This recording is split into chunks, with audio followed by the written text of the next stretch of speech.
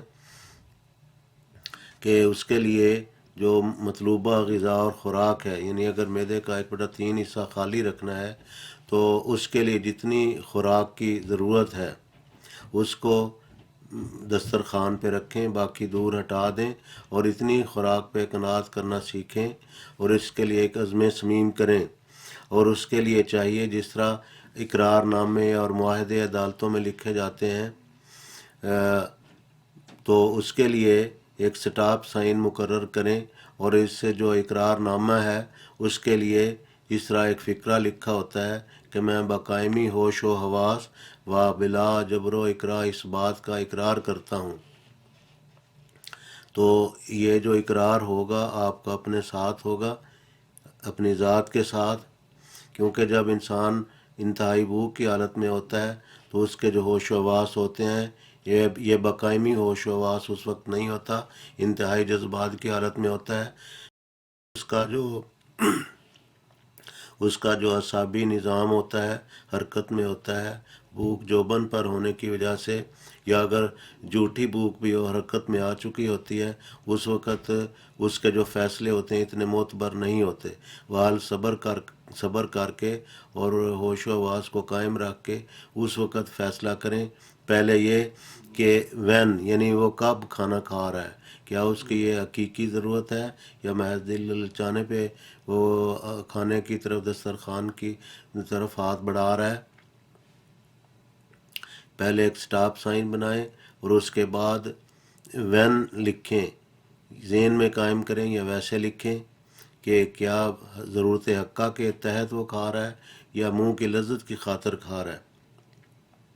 پھر اس کے بعد واٹ یعنی کیا کھا رہا ہے، کیا اس کا کھانا جو اس کو کھانا چاہیے یہ وہی ہے، کیا اس کا کھانا قدرتی ہے، یعنی انچنے موٹے آٹے کی خشک روٹی، ہول ویٹ بریڈ جو فائبر اور اس طرح کی جو چیزیں درکار ہیں، سلاد اور سبزیاں اور دالیں اور قدرتی کھانے، یہ ان پہ مشتمل ہے، وہ کیا کھا رہا ہے اس کا جائزہ لے، اور بقائمی ہوش و حواس جائزہ لے، کیونکہ اس وقت وہ بلا جبر و اکراہ کی ذیل میں نہیں ہے، کیونکہ وہ اس وقت بھوک کیا تو مجبور ہے، اور اس کے ہوش و حواس بھی صحیح طور پر قائم و دائم نہیں ہے۔ جب اس کو پتہ لگے کہ وہ کیا کھا رہا ہے، تو اس کے بعد اگلا سوال ہے کہ ہاؤ مچ، وہ کتنا کھا رہا ہے۔ یعنی اگر معدے کا ایک بڑا 3 حصہ اس کے لیے خالی رکھنا ضروری تھا، تو کیا اسی حساب سے اس نے دسترخوان پہ کھانا رکھا ہوا ہے؟ تو یہ جو 3 کویشچن ہے یہ سامنے رکھ کے اس کے بعد کھانا شروع کیا جائے، تو اللہ تعالیٰ کے فضل کے ساتھ جو پرخوری سے بچنے کے جو جتنے بھی دیگر طریقے ہیں، سب سے مؤثر طریقہ یہ ہے۔ اس کو عمل میں لائیں، اس سے نہ صرف آپ یہ کہ صرف پرخوری سے بچیں گے، بلکہ موٹاپے سے، اور موٹاپے کے نتیجہ میں جو دیگر بہت سی بیماریاں، چونکہ اکیلا موٹاپا نہیں، یہ ایک ہاتھی کے پاؤں میں سب کا پاؤں کے تحت بہت سی بیماریوں کا ذخیرہ ہے، آپ ان تمام بیماریوں سے بچ سکیں گے۔ اللہ تعالیٰ سے دعا ہے کہ اللہ تعالیٰ ہمیں تمام بیماریوں سے، تمام مسائل سے اپنی حفظ و امان میں رکھے، اور ان باتوں کے اوپر خاکسار کو اور دیگر تمام سامعین ناظرین کو ان پہ عمل کرنے کی توفیق بخشے، اور ہر طرح سے سب بیماریوں سے بلاؤں سے اپنی حفاظت میں رکھے۔ آمین۔